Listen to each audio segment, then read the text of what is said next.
2003 foi o ano das tretas no futebol brasileiro e nesse vídeo eu vou explicar para você por quê. Muito bem, pessoal, sejam todos bem-vindos ao Estúdio Alan. Aqui a gente fala de futebol, de história. Já fizemos um vídeo aqui no canal mostrando o ano de 1997 como o ano mais maluco do futebol e agora é a vez de a gente pular um pouquinho no tempo até o ano de 2003 para a gente falar de um ano marcado por tretas, brigas, isso mesmo. Esse é o mote do ano de 2003 e por isso é sobre isso que a gente fala nesse nosso vídeo a partir de agora. Eu vou mostrar para vocês as principais tretas e por que aquele ano é tão inesquecível. Começamos com a Copa São Paulo de Futebol Júnior, disputada em janeiro, como sempre naquele ano. A final foi entre Santo André e Palmeiras, no Pacaembu. A Copinha tinha aquele ano uma chance de o Palmeiras conquistar um título inédito, mas que não deu certo. Perdeu nos pênaltis para o Santo André, só conquistaria esse torneio 19 anos depois, em 2022, e o Santo André fez história com um time que já prometia muita coisa. O Santo André, por exemplo, seria campeão da Copa do Brasil no ano seguinte, né? Era uma base muito forte, que tinha, por exemplo, o Richarlison, hoje comentarista da Globo, e que fez história no São Paulo Futebol Clube e também no Atlético Mineiro. Mas o grande protagonista do título da Copa São Paulo acabou sendo o atacante Nunes, que converteu o último pênalti, que deu o título ao Santo André contra o Palmeiras e foi provocar a torcida lá perto do Alambrado no Pacaembu. Com isso, o torcedor palmeirense se revoltou com aquela provocação e tentou invadir o gramado do Pacaembu. A torcida do Palmeiras ficou revoltada com a derrota nos pênaltis para o Santo André e provocou um quebra-quebra no estádio do Pacaembu. A polícia entrou para defender aquele espaço, para não deixar haver a invasão. Houve um confronto que durou alguns minutos e o Santo André foi campeão da Copa São Paulo no meio de toda essa treta. E vale a gente lembrar que em 2002, meses antes, o Palmeiras tinha sido rebaixado para a Série B do Campeonato Brasileiro após perder para o Vitória na última rodada da primeira fase da competição. Então os ânimos do torcedor do Palmeiras estavam muito exaltados e qualquer provocação daria no que deu mesmo. Ainda mais perder uma final de Copinha para o Santo André, que não era um time grande, né? Era o Santo André, que era um timaço, foi maravilhoso o que o Santo André fez, mas na cabeça do palmeirense estava sendo um vexame perder para aquele time. O Palmeiras entrou em 2003 rebaixado, mais tarde seria eliminado do Campeonato Paulista tomando uma goleada do Corinthians no jogo de volta, né? 4-2.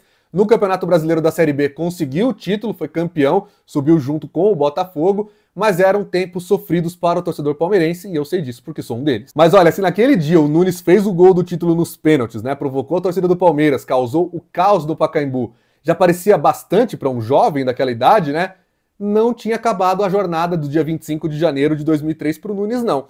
Ele foi imediatamente para Santo André e compôs o time que enfrentou o Santos na rodada de abertura do Campeonato Paulista profissional. Isso mesmo, o Nunes jogou de novo no mesmo dia, agora pelo time de cima, o time profissional do Santo André, e olha só, fez gol. Fez a rolada pelo meio, a jogada ensaiada, acabou não dando certo, deu sim, olha o gol!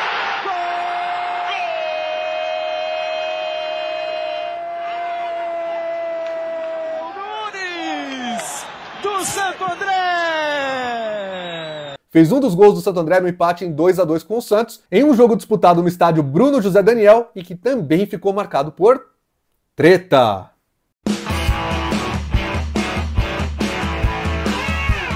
Desde dezembro de 2002, SBT e Globo já brigavam pelos direitos de transmissão com exclusividade do Campeonato Paulista de 2003. A Globo tinha uma preferência de contrato para renovar, simplesmente igualando qualquer proposta que aparecesse. A Federação Paulista de Futebol tentou vender para a Globo o Campeonato Paulista daquele ano por 12 milhões de reais e um pacote de 12 jogos ao vivo. A Globo não quis por aquele preço, achava muito caro. O Campeonato Paulista estava voltando, tinha ficado sem importância nenhuma para a mídia esportiva brasileira quando estava sem os grandes em 2002. Afinal de contas, em 2002, os grandes disputaram a Liga Rio-São Paulo. O presidente da Federação Paulista, Eduardo José Fará, então vendeu para o SBT por 12 milhões de reais. Só que o pacote vendido à emissora de Silvio Santos tinha 22 jogos. Aí a Globo falou, opa, quase o dobro, por esse preço eu quero igualar a proposta e ficar com esses direitos. Só que a Globo fez isso exercendo por meio de um fax, que a Federação Paulista de Futebol disse que só chegou depois do recesso de fim de ano, ou seja, chegou em 2003 já, depois do prazo que a Globo tinha para exercer a sua preferência de renovação. Globo e SBT brigaram na justiça, chegaram até o dia 25, data da abertura, sem saber quem transmitiria, porque, na véspera, a Globo tinha uma liminar de um tribunal, o SBT tinha outra liminar do plantão de um outro tribunal, e aí cada uma chegou numa briga épica, que foi transmitida ao vivo pelo programa Falando Francamente, da Sônia Abrão, no próprio SBT. Esses aí são os advogados do SBT, agora mostrando que é em segunda instância que o SBT ganhou, quer dizer, a justiça ratificou aí o nosso direito de transmitir o Campeonato Paulista de Futebol. Não tem o que discutir, não tem o que discutir. Olha quanta gente, é corre para lá, para cá, os advogados do SBT já estão no local com toda a documentação provando que o SBT ganhou essa parada. Tem gente da Globo também com papelada querendo que valha a liminar que eles perderam, ou seja, a primeira, aquela em primeira instância. Olha, enquanto fica nesse empate aí, eu acho que a Polícia Militar devia exercer o seu direito, né? Só fica no estádio quem realmente tem autorização da Justiça para isso, Estádio Bruno José Daniel, no município de Santo André. Fazer um tchauzinho é bom, né? Para tentar desanuviar. Tchauzinho pra Globo, porque o SBT tem que trabalhar. Sim, isso aconteceu. A treta pelos direitos de transmissão foi transmitida ao vivo. Naquele dia, o Kleber Machado, que ia narrar o jogo pela Globo, foi impedido de entrar no estádio Bruno José Daniel e teve que voltar para a sede da emissora na capital paulista para fazer off-tube, né? Fazer do estúdio. Enquanto isso, o SBT fazia o jogo com o Paulo Andrade. E a curiosidade é que 21 anos depois, Kleber Machado é narrador do SBT e Paulo Andrade é narrador da Globo. Em entrevista ao canal Alain Simon, que é o nosso canal de mídia esportiva, em 2021, no programa Roda Mídia, o Paulo Andrade contou um pouquinho de como foi tenso aquele dia de Santo André e Santos no meio daquela treta toda. Eu me lembro de ver no Bruno Daniel, primeiro, colocaram seguranças para escoltar a gente. O SBT achou por bem colocar seguranças, como se a gente corresse algum risco, e eu não estou falando de fora do estádio, né, para passear nas cabines. Então, assim, eu fui criado nas cabines do Bruno José Daniel e, de repente, eu estava andando de um lado para o outro, indo ao banheiro com 2 seguranças atrás. Assim, como se houvesse algum clima de tensão, alguma possibilidade, sei lá, de alguém me dar uma marretada na cabeça para eu não narrar, sei lá, um boicote. E aí você ouve, né, uma série de telefones sem fio, uma série, várias teorias. Os caras vão puxar o cabo, vão cortar o nosso cabo. Tem lá o segurança de ouro no nosso cabo que vão tirar a gente do ar. Ah, a polícia. Mas uma coisa que eu vi era já sentado ali, preparado para narrar, e um movimento de polícia militar de um lado para o outro, como se, e assim, o que passavam para mim à época a Globo não tem autorização para fazer o jogo, mas eles vão botar no ar de qualquer jeito e a polícia está aí para tentar evitar, a mando de alguém, não sei se da Federação Paulista, enfim. Eu lembro, a Globo fechou um quadradinho lá no Bruno Daniel e botou seguranças particulares, e eu me lembro que, assim, eles, uma corrente, um cadeado, né, grosso, porque ali estava a câmera deles, e eles, assim, aquela câmera ia levar o jogo ao ar, e tudo isso, e eu ali tendo que me preparar para fazer um jogo em TV aberta, com 24 anos, foi uma loucura, uma loucura. Poucos dias depois, a Globo conseguiu uma liminar para impedir o SBT de transmitir a competição, justamente quando haveria um jogo entre Ponte Preta e Palmeiras em Campinas. Como o SBT ficou sem os direitos e a Federação Paulista, presidida pelo Eduardo José Fará, era aliada ao SBT nessa história toda, eles adiaram o jogo alegando uma chuva, que nem era tão forte assim em Campinas. E aí o SBT, para não perder a viagem, usou uma justificativa de que os times que eram da Liga Rio-São Paulo em 2002 não davam à Globo a preferência de renovação, porque elas não faziam parte do Paulistão. A preferência de renovação seria só com os times do interior, os times menores que disputaram o Campeonato Paulista no ano anterior. E aí o SBT foi lá e transmitiu sem autorização do Sport TV, porque o jogo era exclusivo deles, Corinthians e Portuguesa no Pacaembu, com o Paulo Andrade narrando e o Ratinho comentando. Então corre por estúdio que você vai fazer Corinthians e Portuguesa ao vivo, no horário do Ratinho, e como é o horário do Ratinho, para a gente pegar o público do Ratinho, o Ratinho vai comentar. Então, o Ratinho será um comentarista. Você, acho que era o Zete, a Mariá, o Ratinho, não sei se o Léo Jaime estava junto, e mais os repórteres lá no Pacaembu. E a gente entrou com bola em um jogo, acho que a transmissão entrou tipo com uns 18, 19 do primeiro tempo e sai narrando aí, bicho. Sai falando. Você não ia fazer lá para entrar em VT? Então sai falando aí porque vai entrar ao vivo. E eu lembro que toda vez que a gente chamava o Ratinho, eu era incentivado a chamar o Ratinho no ponto, botava um wipe do Ratinho, botava o quadradinho do Ratinho na tela. Aparecia ali e tal, café no hambúrguer, aquela coisa, e gravatinha e tal. Foi uma experiência diferente na minha carreira. o Ratinho fazer parte da transmissão. A história completa dessa treta entre Globo e SBT é um dos primeiros vídeos que eu fiz no canal Alan Simon, que é o meu canal de mídia esportiva e direitos de transmissão aqui no YouTube. Tem link na descrição, mas deixa nos comentários se você quer ver um remake dessa história lá no nosso canal também. Falando em mídia esportiva, né, houve uma outra treta ainda que mudou os rumos do futebol naquele ano.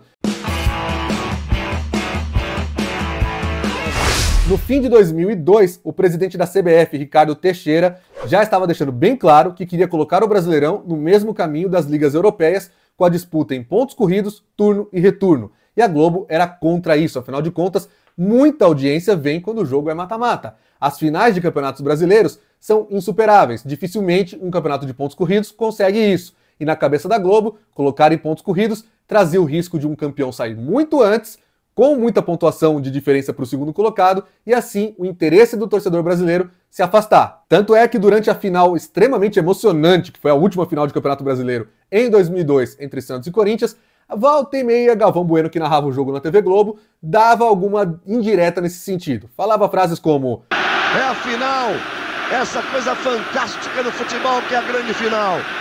Vai se aproximando do final, a grande final. Final é um barato.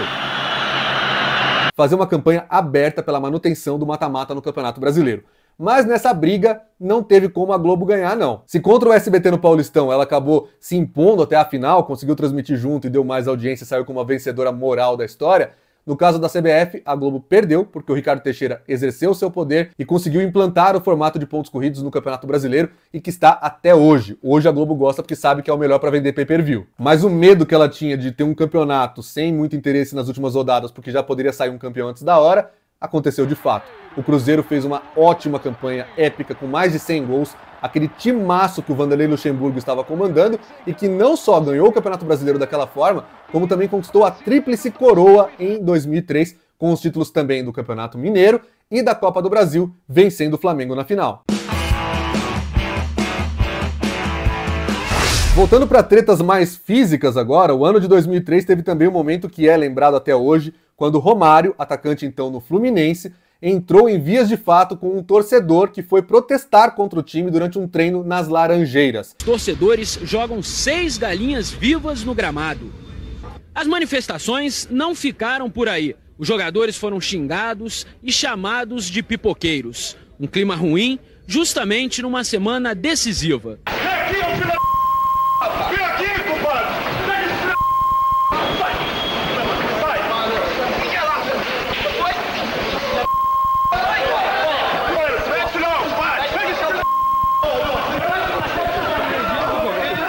Foi horrível acompanhar tudo isso hoje no treinamento do Fluminense nas Laranjeiras. Romário foi lá com os seus seguranças e acabou entrando em vias de fato. Romário agrediu o torcedor e recentemente, em uma entrevista à Globo, o Romário disse que não se arrependia do que fez. É até engraçado eu ter usado imagens do Esporte Total da Band com o Jorge Cajuru apresentando, né? Porque treta é o que ele viveria no ano seguinte, em 2004, quando teve aquele boxeador aparecendo no programa, né? O Marinho. Que você não precisava dar os 2 últimos socos nele. Tá ele já estava caído, né, meu filho? Eu não entendi de bola, mas isso é burrice. Tudo bem, o direito seu. Eu tenho que nocautear meu adversário. Do mesmo jeito que você acha que é burrice minha, eu acho que é covardia sua. Não, você é burro. Você é burro. Você é covarde. Não, calma lá, velho, como covarde. Mas na minha opinião, você foi com ele. Que covarde. Por quê? Você foi com ele. Ele tá com a mesma arma. E daí, meu amigo, pra que fazer isso? Correr. Não, correr do quê?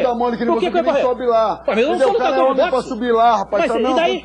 Mas você trouxa. Mas você me chamou de burro. Tá televisão? Não, e você tá louco, rapaz. Eu sou louco? Não, aconteceu o quê? Você que me xingou. Você que me xingou. Você me chamou de covarde, rapaz. Primeiro você me chamou de burro. Rapaz, pra me chamar de covarde. Não, eu sou jornalista. Você é frouxo. O que é isso? Entendeu, seu bosta? O que é isso? Entendeu, seu bosta? Chamar de covarde é você tá achando que tá na televisão? Calma lá, você tá achando que tá na televisão? Vai chamar de covarde, eu te pego lá fora, seu bunda mole. Mas em 2003 teve sim uma treta televisiva bastante memorável. Durante o programa Terceiro Tempo na TV Record, em 2003, programa que era apresentado pelo Milton Neves, o Neto, ex-jogador, que hoje é apresentador da Band, muito bem sucedido nessa função, ocupava um cargo de direção no Guarani de Campinas. E ele estava no mesmo programa que Oscar Roberto Godoy, que era ex-árbitro, comentarista de arbitragem da Record, chegou a ser apresentador inclusive do Cidade Alerta na Record, e também estava no programa o sempre polêmico Eurico Miranda, então presidente do Vasco da Gama. Em dado momento, eles começam a discutir porque houve uma denúncia de um jogador do Marília a respeito de combinação de resultados na Série B do Campeonato Brasileiro. Godoy falou enfaticamente contra os jogadores, como se eles sujassem o futebol fazendo esse tipo de coisa, e dizendo que a arbitragem não tinha nada a ver com isso e é sempre acusada de tudo. Então para com essa palhaçada de falar, não é possível. Se o empate favorecer as duas equipes, vai acontecer o empate sim. E para com essa palhaçada que nós não estamos no futebol limpo, não. É muito podre, sim. E os únicos honestos aí, que ninguém prova nada, é a arbitragem.